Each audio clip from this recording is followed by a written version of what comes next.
Días a todas las autoridades universitarias presentes, al profesor Dr. Pedro Curbero Saavedra Absaradel, invitado especial internacional, al profesor Dr. Carlos Peralta Montero, organizador del evento, así como a todas las demás personas que nos acompañan.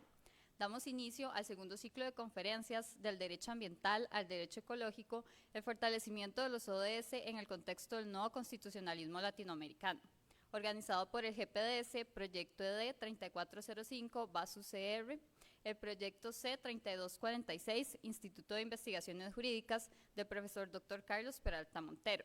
También este evento cuenta con el apoyo de la OAICE, la Facultad de Derecho y las cátedras de Derecho Ambiental y Métodos de Investigación. Este evento es posible gracias al apoyo de la decanatura de la Facultad de Derecho, que desde el liderazgo de la señora decana, la doctora Marcela Moreno Buján, ha impulsado el proceso de internacionalización de nuestra unidad académica, así como el área de docencia dirigida por la doctora Anaí Fajardo Torres, el área de asuntos estudiantiles dirigida por el doctor Gonzalo Monge Núñez, el área de acción social dirigida por la doctora Melisa Salas Brenes y el área de investigación dirigida por el máster Tomás Federico Arias, a quienes también extendemos nuestro agradecimiento por fomentar actividades de cooperación, docencia y acción social en temas de sustentabilidad ambiental. Así es, y del mismo modo agradecemos desde el GPDS a la Oficina de Asuntos Internacionales y Cooperación Externa, quienes por medio de su apoyo proporcionan un espacio de internacionalización que permite construir conocimiento desde una perspectiva de complejidad. A continuación vamos a presentar la mesa. A partir de ahora va a estar conformada por el doctor Carlos Peralta Montero, quien es docente catedrático de la Facultad de Derecho de la Universidad de Costa Rica. Además es coordinador del Grupo de Pesquisa, Derecho y Sustentabilidad, investigador del Instituto de Investigaciones Jurídicas de la UCR, coordinador de la Cátedra de Derecho Ambiental y Métodos de Investigación. Es postdoctor en Derecho por la Universidad Federal de Santa Catarina, postdoctor en Derecho por la Universidad Estatal de Río de Janeiro y doctor en Derecho Público por la Universidad Estatal de Río de Janeiro. Además, contamos con el profesor invitado, Dr. Pedro Curbero Saavedra Absaradel, quien es profesor adjunto de la Universidad Federal Fluminense, coordinador del programa de posgraduación en Derecho Constitucional de la Universidad Federal Fluminense, tiene un postdoctorado en Derecho Ambiental por la Universidad París I, es doctor en Derecho de la Ciudad por la Universidad Estatal de Río de Janeiro, máster en Sociología y Derecho de la Universidad Federal Fluminense y licenciado en Ciencias Jurídicas y Sociales por la Universidad Federal de Río de Janeiro. Les pido un aplauso para comenzar y comenzar la mesa.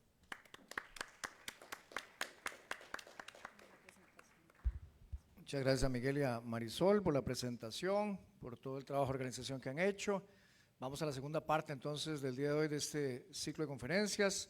Rápidamente, para darle la palabra al profesor Pedro, quería darle la bienvenida.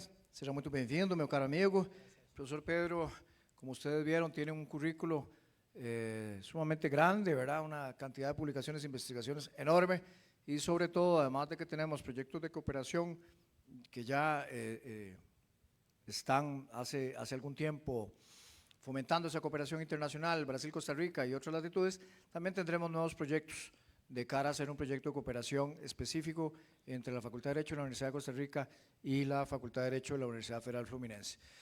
Y además de todas las calidades profesionales académicas que él tiene, no puedo dejar de decir, como lo dije ayer, que es una persona de una enorme calidad humana, un ser humano sensacional, con una sensibilidad muy grande. Le damos la bienvenida a Costa Rica, que es su segunda casa. Esta universidad ya lo acoge como un profesor visitante, ¿verdad? Que ya en otras oportunidades nos ha enriquecido con todo su conocimiento, con todo su saber y esa alegría que le caracteriza, esa sensibilidad humana que también nos hace pasar momentos, ¿verdad? de conocimiento y al mismo tiempo de compartir experiencias distintas. Bienvenido y te doy la palabra. Gracias, amigo.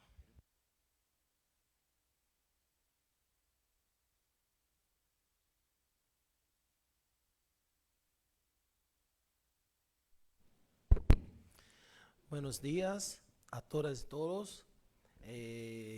Primeramente, una vez más, me gustaría agradecer a la UCR a la invitación hecha por el profesor Carlos Peralta, a la decanatura y de la profesora Marcela Buján Moreno y también al sector de Asuntos Extranjeros Internacionales por el soutien, por el apoyo.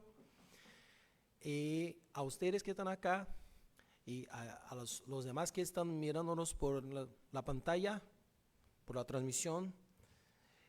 Bueno, hoy me propuse hablar con ustedes sobre, a ver, ¿se ha cambiado o no? ¿Se cambió la pantalla? ¿No? A ver. Presentación. ¿Sí? ¿Qué aparece?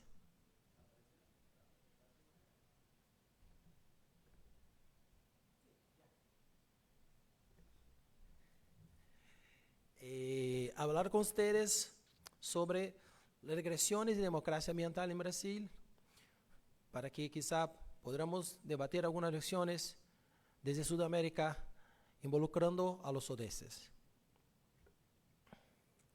Para los que estuvieron ayer, intentaré hacer ese debate con fuentes fiables, disponibles en línea, y trabajando sobre todo 2 artículos, 2 capítulos, 2 trabajos que he escrito. Uno que está en el libro que vamos a hacer el lanzamiento hoy, y otro que todavía no se ha publicado en el Anuario Iberoamericano de Políticas Ambientales. Bueno, primero empezamos con una breve introducción y con el contexto en el cual surge la Constitución brasileña de 1988. Bueno, para muchos todavía una de las constituciones más avanzadas en la temática ambiental. Sin embargo, tenemos otras que tienen un approach más moderno, como por ejemplo las constituciones de Ecuador, de Bolivia, pero todavía muchos se refieren a la Constitución brasileña como una constitución verde, una constitución que tiene avances que son significativos en la temática ambiental. Y surge con los debates de los años 80, mientras Brasil salía de una dictadura y ya tenía leyes importantes aprobadas por la Asamblea. Entonces, la ley de la Política Nacional de Medio Ambiente de 1981, que fue una inspiración para muchos dispositivos constitucionales.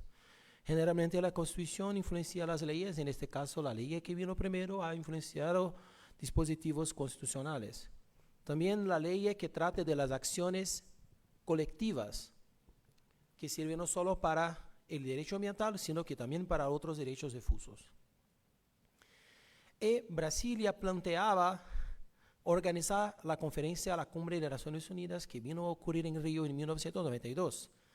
Entonces ya se preparaba para plantear su candidatura a recibir esta conferencia de Naciones Unidas, y todo eso hizo un contexto favorable para que se aprobara.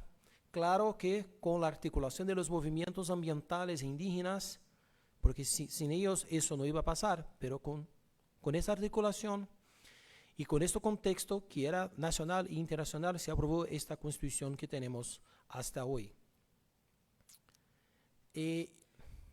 Entonces, en los años 90, tuvimos la oportunidad de recibir la Río 92, la Cumbre de la Tierra, como se llama, y empezamos con leyes muy importantes.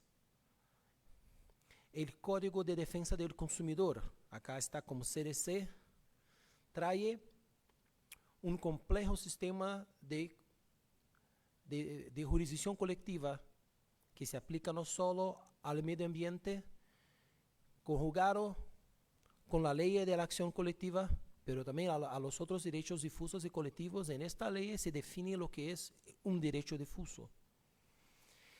La ley de crímenes ambientales, acá está como LSA, que tiene, además de los crímenes ambientales, igual trata de la parte general de infracciones administrativas ambientales. Y el Sistema Nacional de Unidades de Conservación, que verdad, unidades de conservación es el término que se emplea en Brasil para decir áreas protegidas. Pero en los últimos años podemos decir que la Constitución, que antes se podría percibir como un faro para leyes y políticas ambientales. Tuve que cambiar su rol, su papel, y pasó a ser una barrera en contra de los retrocesos, de las regresiones. Algunas no se pudieron evitar, ¿no? Por ejemplo, la enmienda constitucional 96 de 2017. Y esta alteró la parte que trata de los animales no humanos para permitir prácticas que habían sido consideradas por la Sala Constitucional de Brasil, por el STF, como prácticas inconstitucionales por involucrar crueldad. Bueno, con esto, la Constitución, como un anteparo de defensa en contra de las agresiones, empezaron muchas demandas que podemos decir que son acciones directas porque empiezan directamente en el Supremo Tribunal, en la Sala Constitucional, la Corte Constitucional de Brasil. Y los ejemplos son las ADPFs, que son acciones por descumplimiento de preceptos fundamentales. Algunas de esas trayendo como uno de las afirmaciones de la tesis el estado de cosas inconstitucional en materia ambiental. En este contexto también tenemos muchísimas leyes estaduales que tienen como objetivo justamente disminuir la protección al medio ambiente. Por ejemplo, leyes estaduales que tienen como objetivo quitar la obligación de control previo de licencia y permisos ambientales a algunos sectores, a algunos tipos de emprendimientos. Y también en este contexto tenemos un cambio de interpretación de la Sala Constitucional de Brasil, del STF, acerca de las reglas, de los reglamentos administrativos del Consejo Nacional de Medio Ambiente. Entonces, acá está, en líneas generales, lo que vamos a ver en esa charla, ¿sí?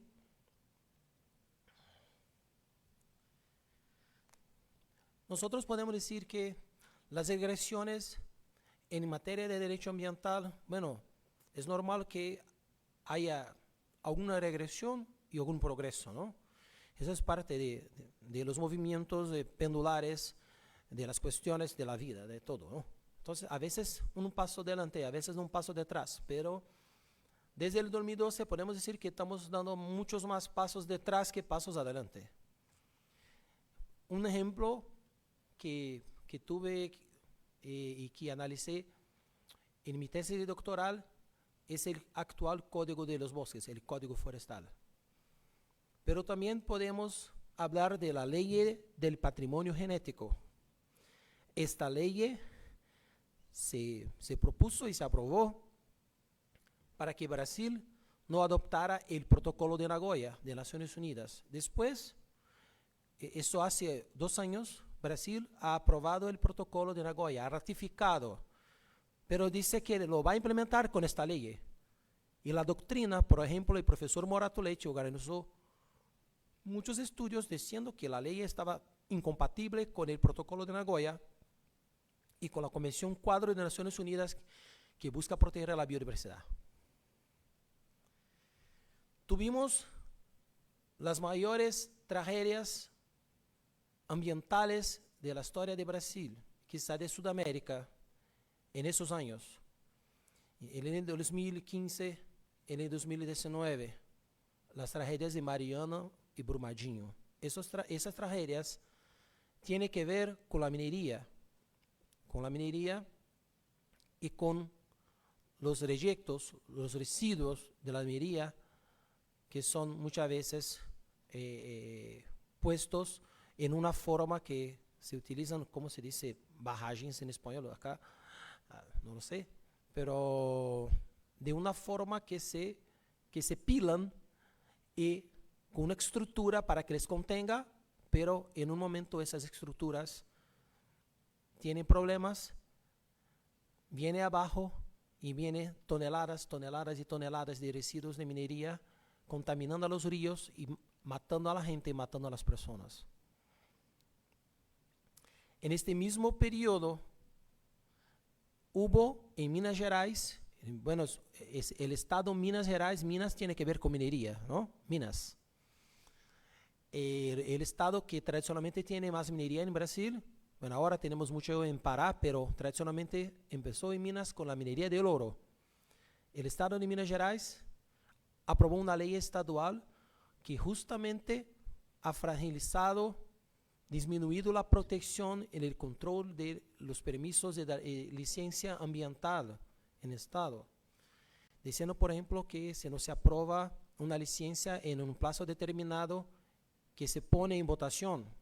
Quiere decir que muchas veces no se concluyen los estudios, porque son estudios complejos, y aún mismo el órgano ambiental, si sigue la ley, lo va a votar y puede decidir por garantizar, por conceder esta licencia a este emprendimiento minero que no tuvo los estudios completos analizados.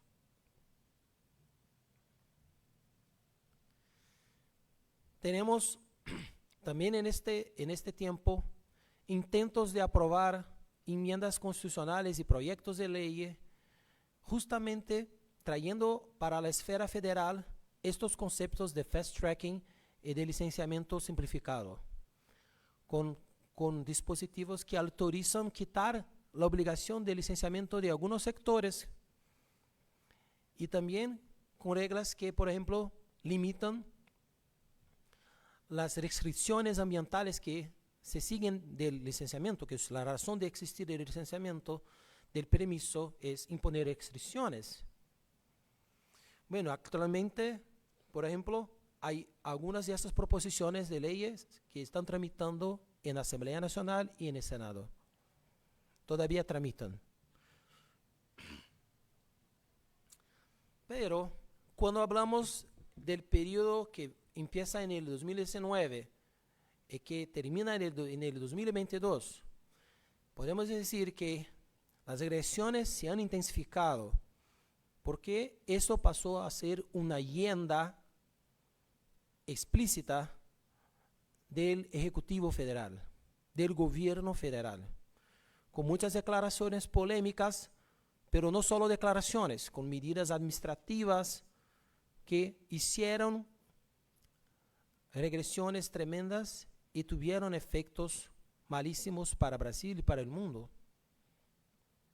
Bueno, y podemos decir que en 2023 ha habido un cambio, pero no sabemos todavía si este cambio es suficiente.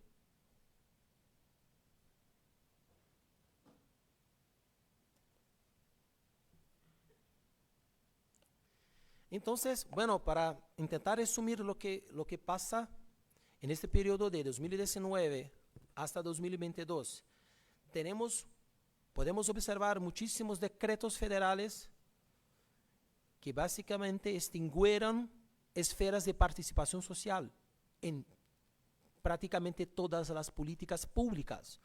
No solo en las políticas públicas ambientales, sino también en las políticas públicas de salud, las políticas públicas relacionadas con la alimentación, la nutrición, todo eso, todo que había, todos los consejos, todas las esferas de participación fueron simplemente quitadas, sino quitadas, disminuidas de forma abrupta, de forma significativa. Observamos igualmente la reducción de los presupuestos destinados a las políticas ambientales, lo que hizo con que los órganos ambientales federales vivieran un periodo con muchísimas dificultades para hacer su trabajo. Tuvimos también una cuestión que fue conocida internacionalmente, que es la cuestión del Fondo Amazonia. Y tuvimos un cambio que veo malo del papel del Consejo Nacional de Medio Ambiente, que es tradicionalmente un espacio donde se debaten y se aprueban reglamentos administrativos positivos para el medio ambiente, para la protección del medio ambiente, y eso se invirtió.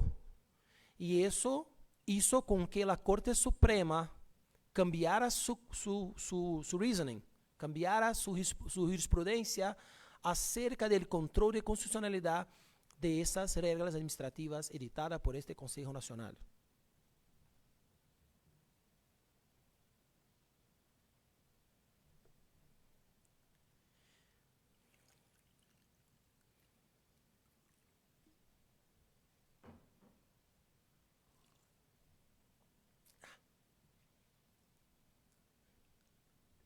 Eso estaba de una forma expresa. Se hablaba con todas las letras, no estaban las escondidas, ¿no? Eso por un lado hacía más fácil que supiéramos lo que pasaba.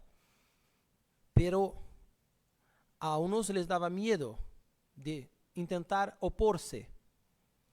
Hubo una reunión que tuvo registro, y este registro fue reproducido en los periódicos, los jornales, canales de televisión, YouTube, etcétera, etcétera. En esta reunión de ministros, el entonces ministro del Medio Ambiente decía que Brasil tenía que aprovechar la pandemia. Aprovechar la pandemia, que la gente estaba preocupada con la pandemia, que se había olvidado de las cuestiones ambientales, para que se pudiera pasarse los bueyes. Decir, producir leyes y actos administrativos disminuyendo la protección ambiental, ya que la gente estaba con la atención fijada solo en la pandemia. Dijo eso con todas las letras, no estoy haciendo una traducción, bueno, solo hace el español, pero dijo con todas las letras que era el momento de pasarse los bueyes, y eso lo hicieron. Por ejemplo, los decretos que están ahí extinguieron los comités técnicos del Fondo de la Amazonía, que verifica en los proyectos que compiten por recursos, que verifican las reducciones de emisiones de gases de efecto invernadero. Y también el Comité de Orientación del mismo fondo, que dice respecto con la orientación de cómo se van a gastar los recursos. Y eso hizo con que el mundo parara de hacer donaciones al Fondo Amazonia, que básicamente recibe donaciones internacionales de Alemania, Noruega y otros países. Entonces, según el Observatorio del Clima, cerca de 3.300 millones de reales y 14 proyectos en fase avanzada de aprobación quedaron congelados, porque no había gobernanza, no había el mecanismo para que el fondo desarrollara sus actividades.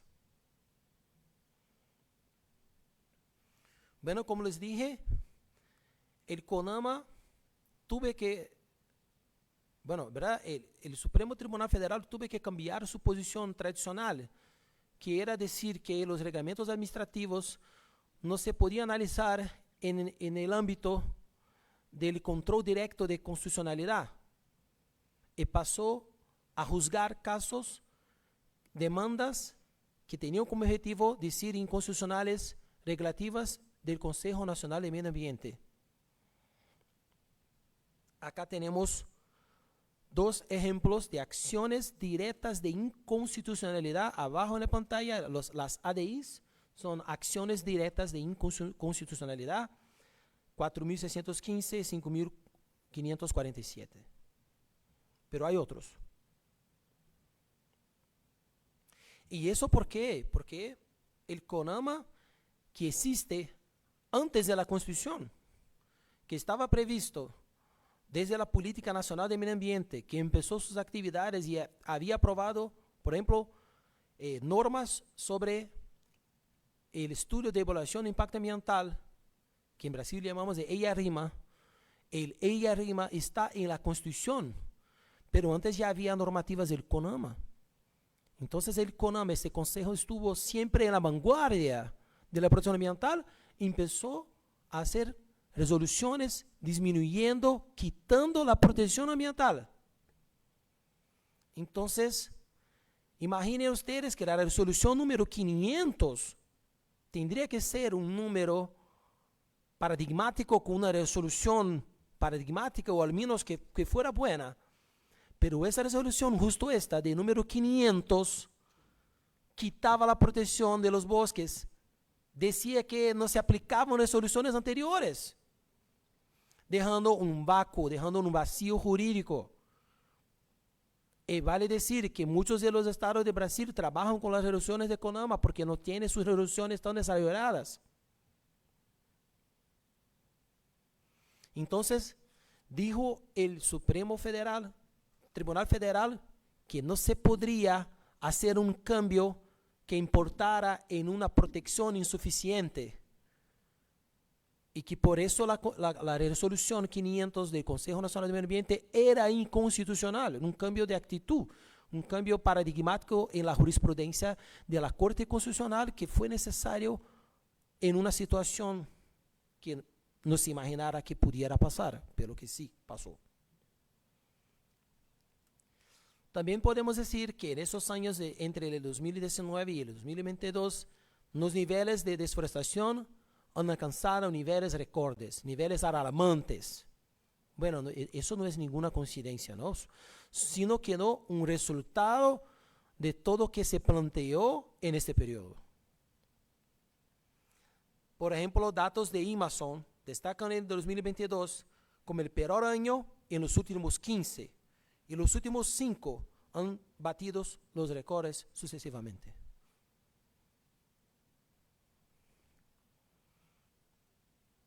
Acá tenemos, bueno, estamos hablando de la deforestación en la Amazonía legal. Entonces, es bueno que ustedes sepan que la Amazonía ilegal, como se dice el nombre, es un concepto jurídico que se ha creado desde los años 50 justamente con el objetivo, con la intención de hacer un proyecto de ocupación de ese espacio, como si tuviera que conquistarlo, ocuparlo, no necesariamente respetando lo que estaba y lo que está, porque hay gente, hay actividades, hay biodiversidad, hay pueblos originarios, indígenas, campesinos tradicionales, etcétera, etcétera. Entonces, la Amazonía legal no se confunde con el bosque amazónico, ¿ya? Y los datos generalmente de deforestación que les voy a enseñar, dice respecto con la Amazonía legal. ¿Y qué pasó con los pueblos indígenas? Bueno, tengo que subrayar que Brasil siempre ha tratado muy mal a los pueblos indígenas. Pero eso se puso aún peor. Los pueblos indígenas siempre fueron maltratados, expulsos de sus tierras, amenazados. Pero eso se puso peor con la pandemia, porque el gobierno simplemente dijo que, ¿por qué me voy a las tierras indígenas? Voy a dejarles. Pero la pandemia era algo para una enfermedad para la cual los indígenas no tenían defensas naturales en sus cuerpos. Eso me hace lembrar de cuando llegaron los españoles con la gripe y murieron millares de indígenas. Entonces hubo una movilización de los pueblos indígenas para exigir, incluso con una acción, una demanda en la Sala Constitucional de Brasil, en el STF, para que hubiera medidas de protección a los pueblos indígenas mientras la pandemia de COVID-19. Además, los pueblos indígenas siempre sufrieron con actividades ilegales en sus territorios y estaban sufriendo con la contaminación por mercurio que proviene de la minería ilegal. Ahora, un dato que es muy triste, ¿no? En el caso del pueblo Yanomami, el resultado del abandono en la pandemia, sumado a la contaminación por el mercurio, es que murieron más de 500 niños. Y eso es muchísimo si miramos la población del pueblo Yanomami en Brasil. Es muchísimo, muchísimo, imperdonable. En esos años entre 2019 y 2022. Es como amenaza la continuación del pueblo. Entonces empezamos con el panorama 2023, que todavía no se ha publicado, pero que está listo para salir en el Anuario Iberoamericano de Políticas Ambientales, que va a salir por, si me acuerdo bien, por la imprensa oficial del gobierno español en Madrid. Y igual estará disponible en línea, ¿sí? Entonces, ¿qué hice? Hice una búsqueda en los sitios oficiales. Bueno, esto me llevó unos 4 o 5 días, ¿verdad? Analizando todas las leyes y todos los decretos. Y seleccioné 24 decretos, 5 leyes y 3 decisiones de la Corte Suprema de Brasil con temáticas. Entonces, acá tenemos un criterio que tiene cualitativo. Tenemos cualitativo porque he elegido las temáticas, porque no pudiera traer todas las temáticas acá. Hay otras temáticas que podría traer, pero no habría tiempo. ¿Sí? ¿Tranquilo? Entonces, he elegido las temáticas de cambio climático, pueblos indígenas, bosques y gestión ambiental pública. Empezamos con la gestión ambiental pública. Empezamos, en verdad, con el 1 de enero de 2023. El nuevo gobierno no tenía claro el aval del anterior. Eran adversarios, ¿no? Y sube al Palácio do Planalto, no sé. Ya. Entonces llega el gobierno con representantes del pueblo, incluso de los pueblos indígenas. En el 1 de enero se editan muchísimos decretos. En el 1 de enero, en el primer día del nuevo gobierno, para que se pudiera restablecer lo que se había quitado, mejorar lo que se había empeorado, cambiar, traer algo de vuelta que había desaparecido.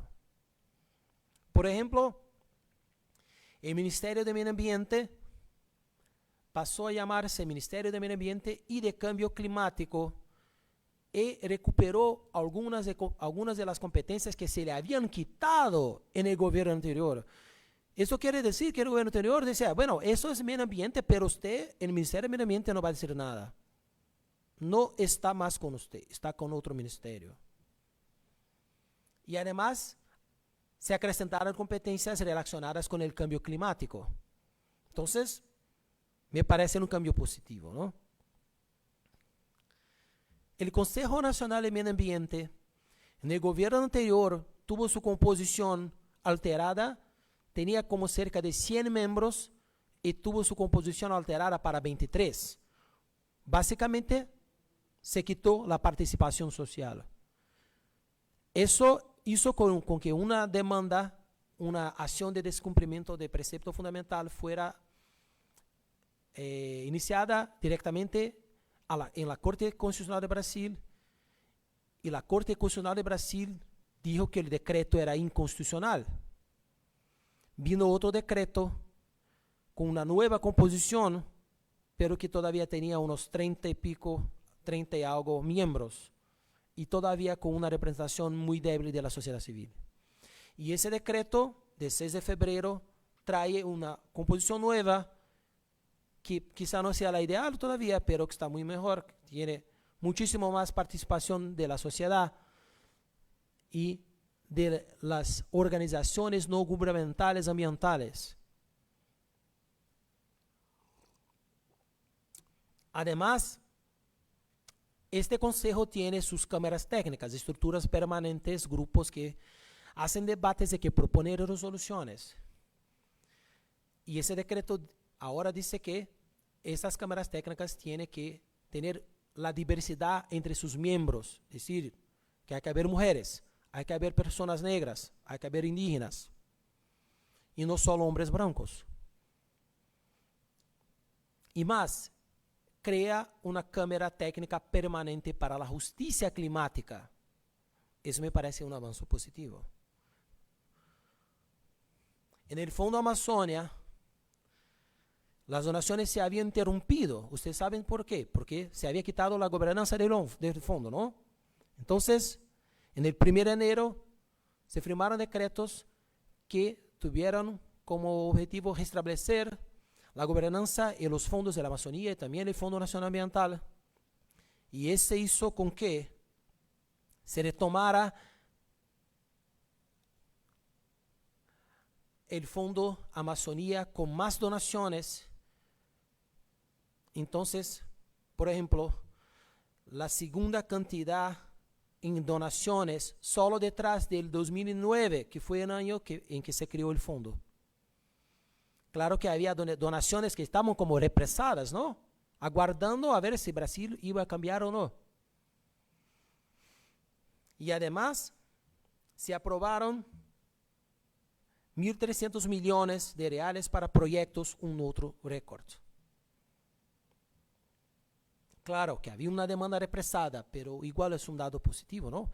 Podría quedar así en la misma, podría haber menos. En el caso de los pueblos indígenas, se creó el Ministerio de los Pueblos Indígenas. Eso no quiere decir que no haya críticas. Por ejemplo, hay críticas que se refieren a la gente que está en el ministerio. Pero antes no había y ahora lo hay. Esta responsable, por ejemplo, tiene como competencias el bienestar y garantía de promoción de derechos indígenas, la protección de los pueblos aislados y recién contactados.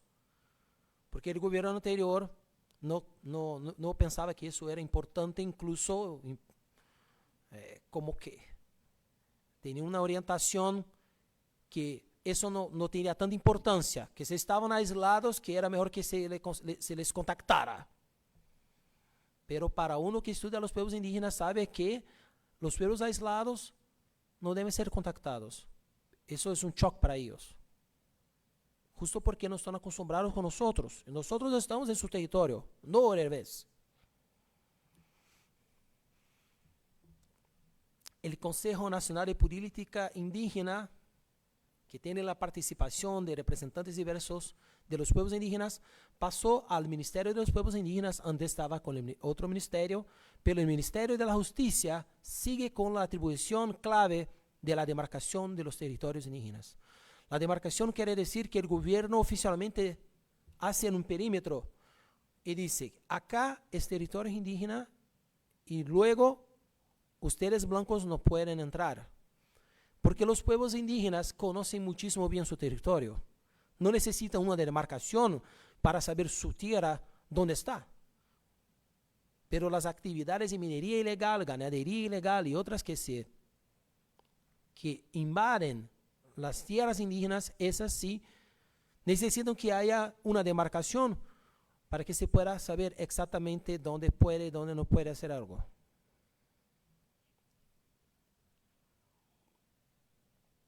Además, se creó el Comité de Promoción de Políticas Públicas para la Protección de los Pueblos Indígenas, con representantes gubernamentales para que se pueda hacer una planificación integrada de las políticas indígenas con los otros ministerios, para que no sea una política aislada de uno solo ministerio. También se crearon nuevos comités, el de Gestión Territorial Ambiental y el interministerial para el desalojo de los no indígenas. Pero eso no quiere decir, y mismo, claro, se demarcaron nuevas tierras indígenas. Estábamos años sin nuevas demarcaciones.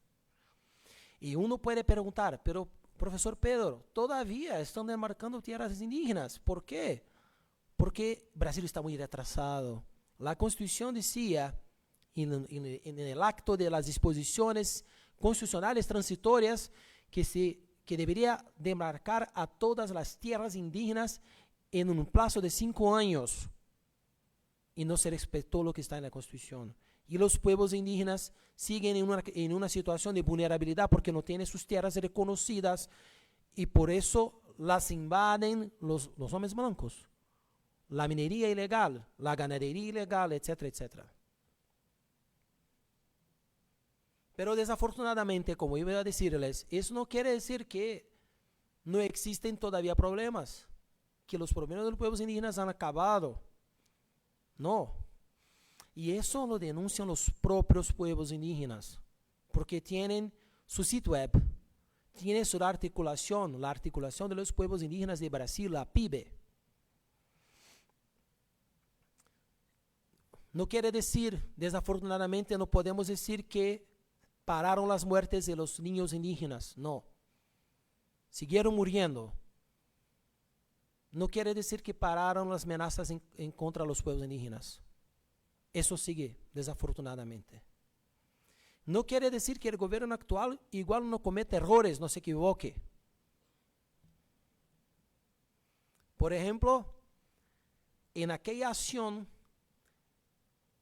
la acción de descumplimiento de precepto fundamental 709, que ha propuesto justamente directamente la articulación de los pueblos indígenas de Brasil. Mientras la pandemia, para que se les protegiera, es un litigio estructural, entonces sigue, ¿ya? Todavía sigue, con nuevas y nuevas medidas. En ese litigio, la PIB solicitó medidas concretas para que se desalojara a los no indígenas de sus tierras. Y dice la PIB en esta acción que una parte del gobierno, el Ministerio de la Defensa, estaría obstaculizando la remoción, el desalojo de los no indígenas. ¿Todavía? ¿5 más? 5 más. Estoy intentando. Y además hay denuncias de la PIB de que el gobierno no está obedeciendo a la convención, el convenio 169 de la Organización Internacional del Trabajo. Además, se aprobó, el Congreso sigue el mismo, el Congreso sigue en contra de los pueblos indígenas, la mayor parte, desafortunadamente, la Asamblea Nacional y el Senado, aprobaron una ley que trae la tesis del marco temporal. Esa tesis ya había sido juzgada inconstitucional por el Supremo Tribunal Federal. Y aún sí se aprobó esta ley. Y la tesis dice que los pueblos indígenas solo tienen derecho a la tierra si estaban en la tierra en el 5 de octubre de 1988 cuando salió la Constitución. Pero eso no es justo, porque justo los pueblos indígenas son expulsos de sus tierras desde siempre, desde la colonia portuguesa. Esto no ha cambiado.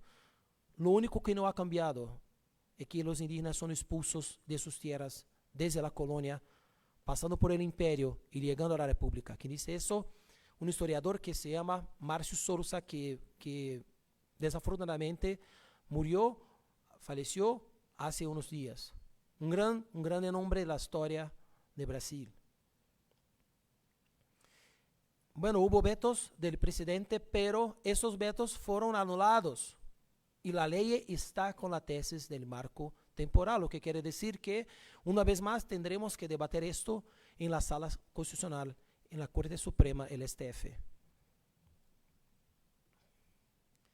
También tenemos en la parte de bosque algunos avances.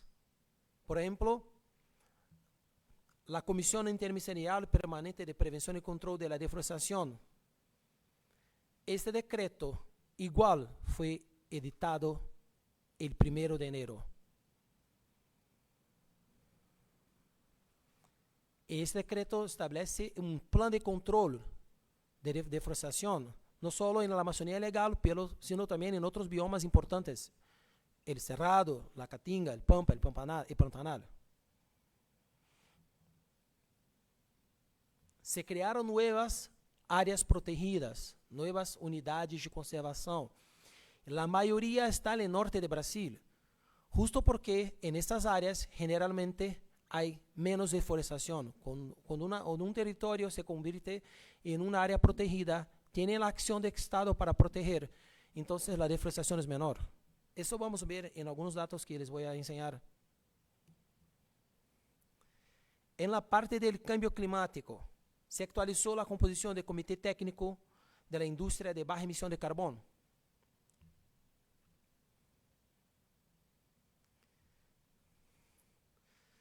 Igual, la Comisión para Reducción de Emisiones de Gases con Efecto Invernadero. En esas actualizaciones se amplió la participación de la sociedad, de los expertos, de las organizaciones no gubernamentales.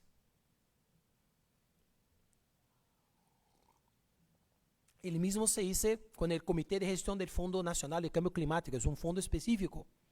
Igual estaba paralizado, lo mismo que pasaba con el Fondo de la Amazonía, y que pudo reanudar sus actividades con su nueva composición, invirtiendo en el 2023 10 millones de reales en acciones de mitigación y adaptación. En misma línea, se amplió la participación en la Comisión Interministerial de Cambio Climático. Esos espacios estaban cerrados en el gobierno anterior a la participación de la sociedad. O entonces tenían una participación débil, que en la práctica no pudiera cambiar nada. Un voto. Siempre perdían. Ahora entramos en la parte final con los datos acerca de la desforestación, que son importantísimos para que uno pueda evaluar las políticas públicas relativas al cambio climático, a la protección de los bosques, a la protección de los territorios indígenas, etcétera, etcétera. Tenemos dos principales sistemas. Esos sistemas están con datos en tiempo real, en línea, con transparencia. El sistema de detección en tiempo real, el DETER. El programa de cálculo de la desforestación en la Amazonía, pero que también ahora está con otros biomas, el PRODES. Son los dos principales, hay otros, ¿ok? Pero esos son los principales. El DETER produce datos diarios y les envía a los órganos de fiscalía y a los órganos de control ambiental para que justo puedan adoptar medidas de control en contra de la deforestación. Tiene una nueva versión, que es un software que trabaja con imágenes de satélites, pero se puede hacer débil si hay muchas nubes. Entonces, en algunos meses del año, puede ser que no funcione tan bien. Eso hizo con que se creara una versión, el DETER Intenso, que está todavía se desarrollando desde el 2019 y que las nubes no lo debilitan tanto y que ya detecta alertas con más de 1 hectárea. ¿Esto por qué? Porque antiguamente, el estándar de deforestación tenía una práctica de hacer una deforestación en áreas grandísimas. Entonces era más fácil que los satélites lo detectaran. Entonces, ¿cómo decir eso, no? Los tramposos empezaron a hacer ¿qué? Áreas menores de deforestación, pero muchas áreas, justo para que los satélites no les pudieran detectar. ¿Ustedes me acompañan, sí? ¿Sí? ¿Está bien? ¿Está un poco rápido? Es que tengo pocos minutos, lo siento. Pero después quizá tendremos un espacio para dudas, ¿sí? Entonces, desarrollaron ese DETER Intenso justo para que se pudiera detectar deforestaciones en áreas menores, con 1 hectárea, 10.000 metros. Eso para Brasil no es mucho porque Brasil es un continente, ¿no? Pero no quiere decir que no es una área grande. Acá ustedes pueden mirar en el sitio web Tierra Brasiles los datos de DETER. Si uno tiene la curiosidad, ¿no? Porque no tengo tiempo. Y acá, datos del bioma cerrado. ¿Vale? Son actualizados en tiempo real. Y más, uno puede interagir, hay interacción. Entonces, para lo que haces investigaciones, puede decir, me gustaría saber cómo fue la evolución en este periodo. Está acá. El sistema le va a mostrar los datos que tiene, los datos que hay. El programa de cálculo de desforestación tiene imágenes con mejor resolución y acá, perdón que hubo un error, tasa con S, ¿no? Me parece, tasa con S, no con Z. Y hay tasas anuales, el periodo es de agosto a un año hacia agosto del otro año. Pero solo consigue verificar áreas con más de 6 hectáreas. Entonces, eso es importante, los sistemas se complementan, porque uno dirige la acción más pronta y el otro ayuda a evaluar las acciones de medio y largo plazo. Acá, en el PRODES, está la evolución en los años, y ustedes pueden mirar, no sé si el número está un poco chico, pero pueden mirar los números de los últimos años como están mayores y creciendo. Acá igual tenemos una tela, un print screen de PRODES con datos. Acá otro. Eso para que ustedes puedan ver que es posible tener informaciones para trabajar con el derecho ambiental en Brasil desde fuentes que son fiables, ¿ya? Reconocidas por científicos de todo el mundo. Bueno, entonces, haciendo un resumen de esos datos, porque para nosotros las tablas y los números a veces no son muy fáciles, ¿no? Somos de derecho. Entonces, a ver, algunos resúmenes de los datos. En el periodo 2023 hubo una caída significativa en la selva amazónica de 1,62%, de acuerdo con CNN Brasil, especialmente en los bosques públicos.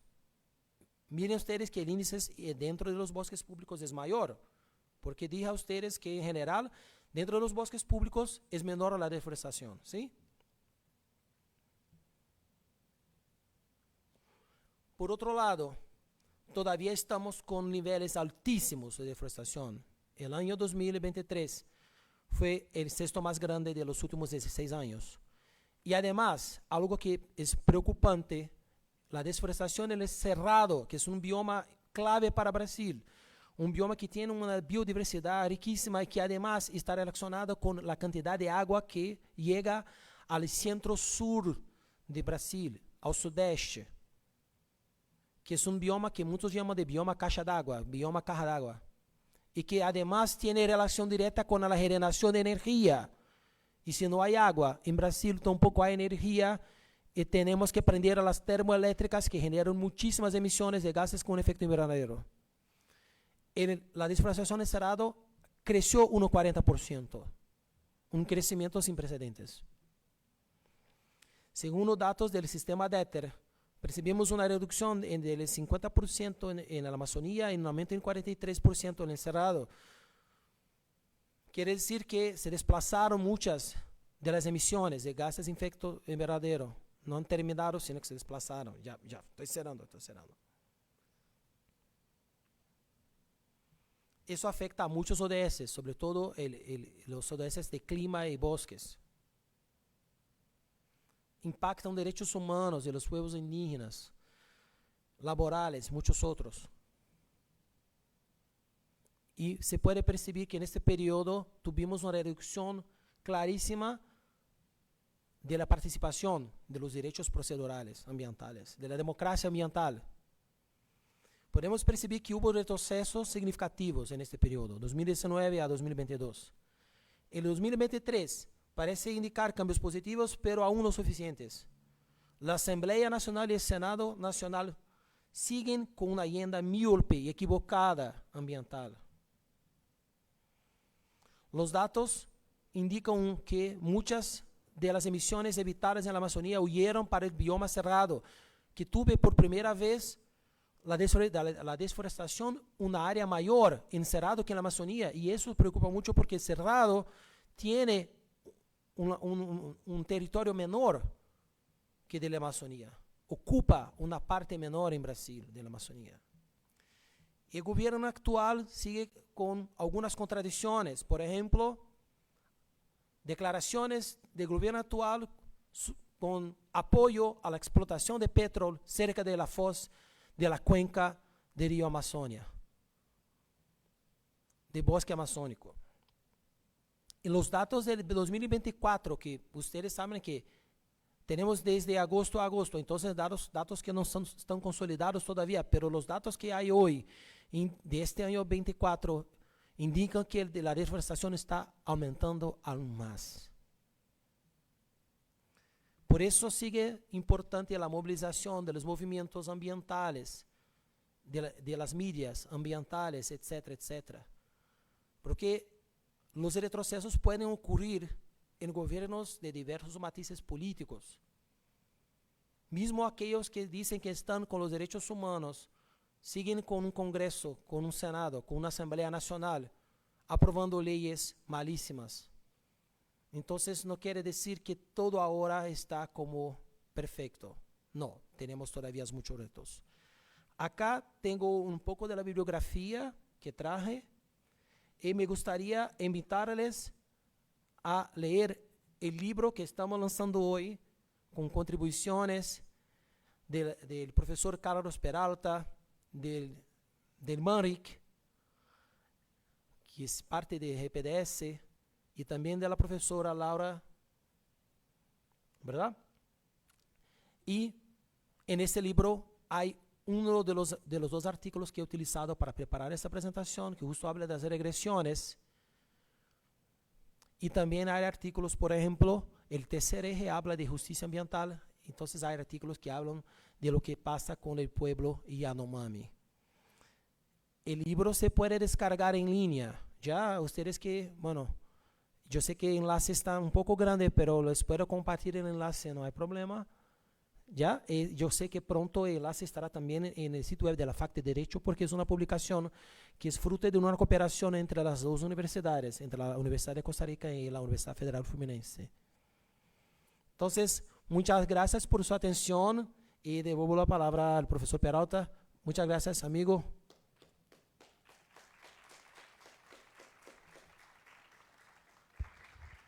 Muchas gracias al profesor Pedro por compartir la experiencia brasileña en temas ambientales.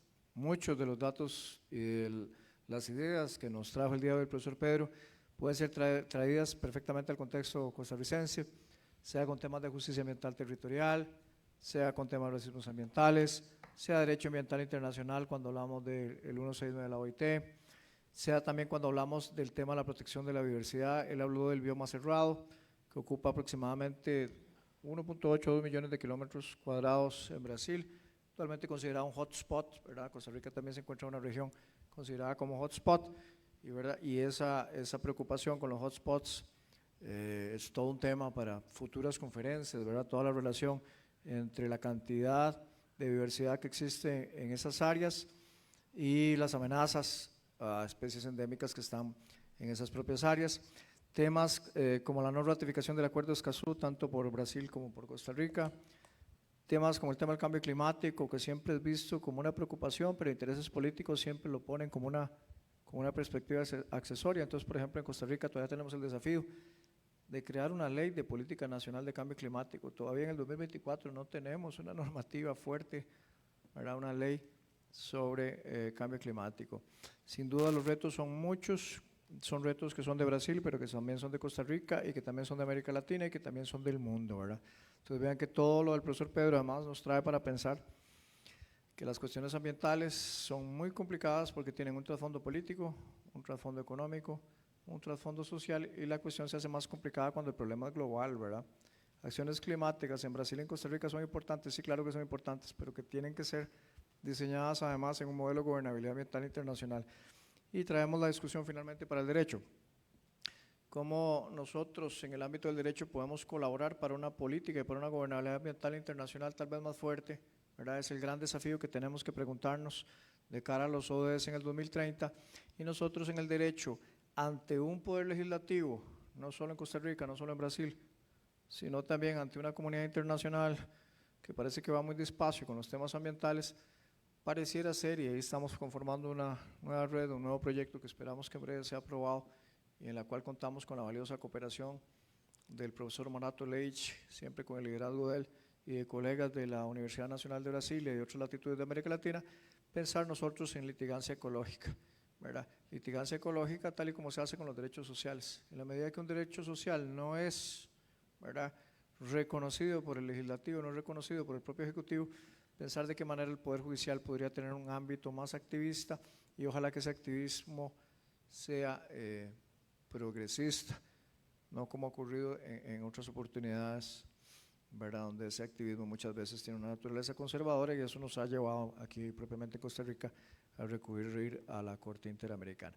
Agradecerle a Pedro por los valiosos por los valiosos aportes. Queda todavía la conferencia del viernes, que es como un cierre, que ahí se va a trabajar propiamente sobre bosques, clima, ¿verdad? Derechos humanos y ODS. La conferencia será el viernes de 9 a 11. Yo creo que es importante aprovechar que un experto internacional está aquí con nosotros, ¿verdad? Y que ha sido un esfuerzo de la decanatura, del GPDS, del proyecto del Instituto de Investigaciones Jurídicas y contando con el valioso apoyo de siempre de la UICE, de la Universidad de Costa Rica, que siempre busca, ¿verdad?, hacer ese incentivo a ese tipo de actividades, promover los ODS.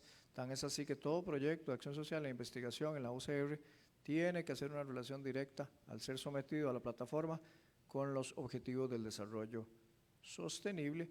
Y por qué no pensar en todos esos datos que nos trajo el profesor Pedro, para quién sabe ustedes y nosotros podamos a mediano plazo pensar un Estado ecológico de derecho como un nuevo modelo de Estado que reconozca ya el derecho ambiental como un pilar, ¿verdad?, como una base fundamental para tener derecho a la vida, derecho a la salud, ¿verdad? No podemos tener salud en un ambiente sin clima estable, y creo que la pandemia lo dejó en evidencia, ¿verdad?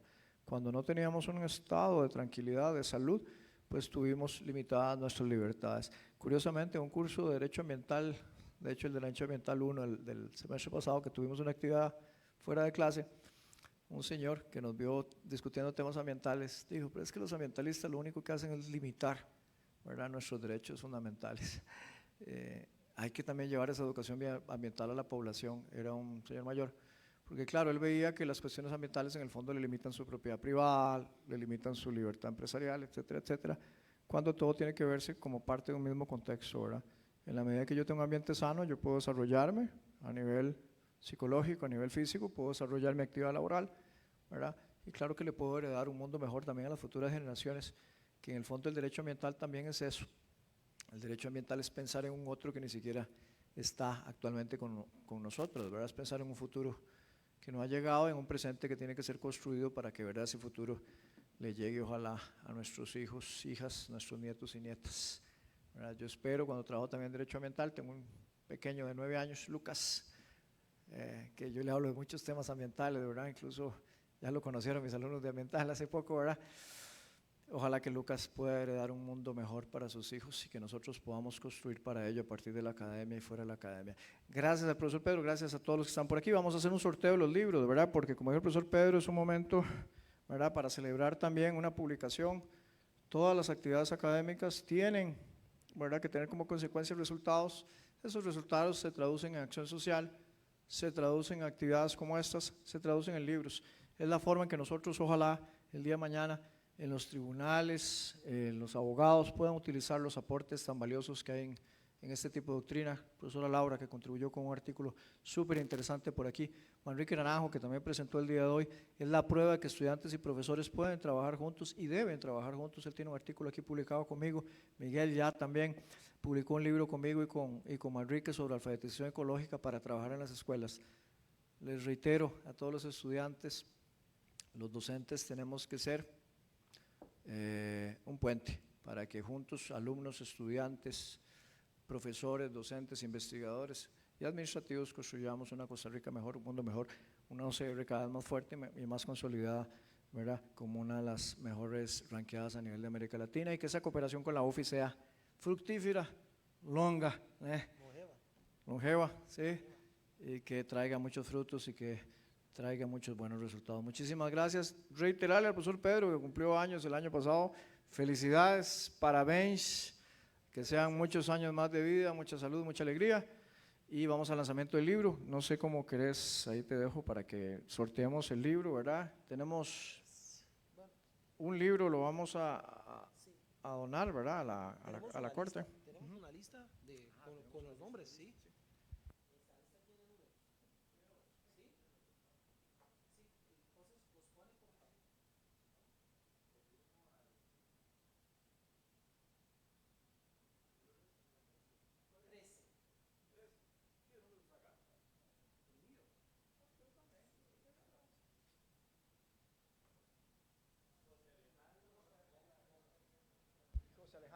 José Alejandro, está acá. Venga, por favor. Ha ganado un libro. Por favor, que espero que él sea útil, que pueda leer.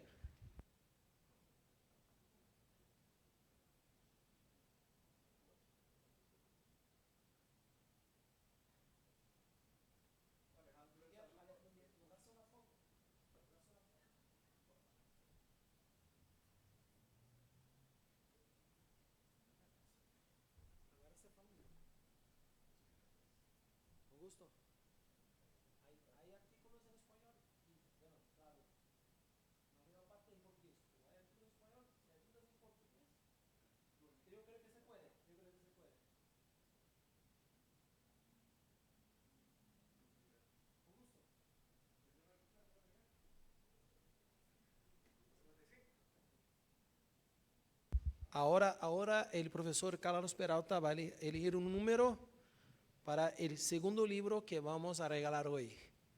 A ver. El profesor Pedro está de cumpleaños, la edad que cumplió el profesor Pedro, 43.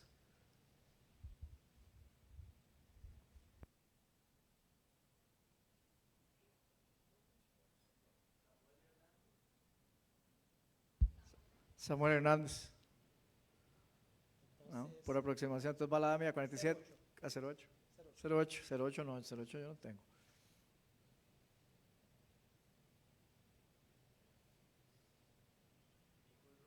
Nicole Román. Entonces hagámoslo diferente. Hagámoslo al estilo de la clase. Miguel, deme un número.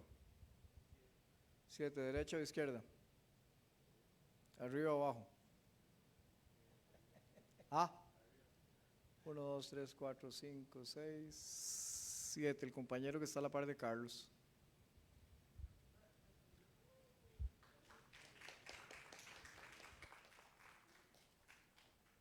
¿Cuál es tu nombre? Brandon.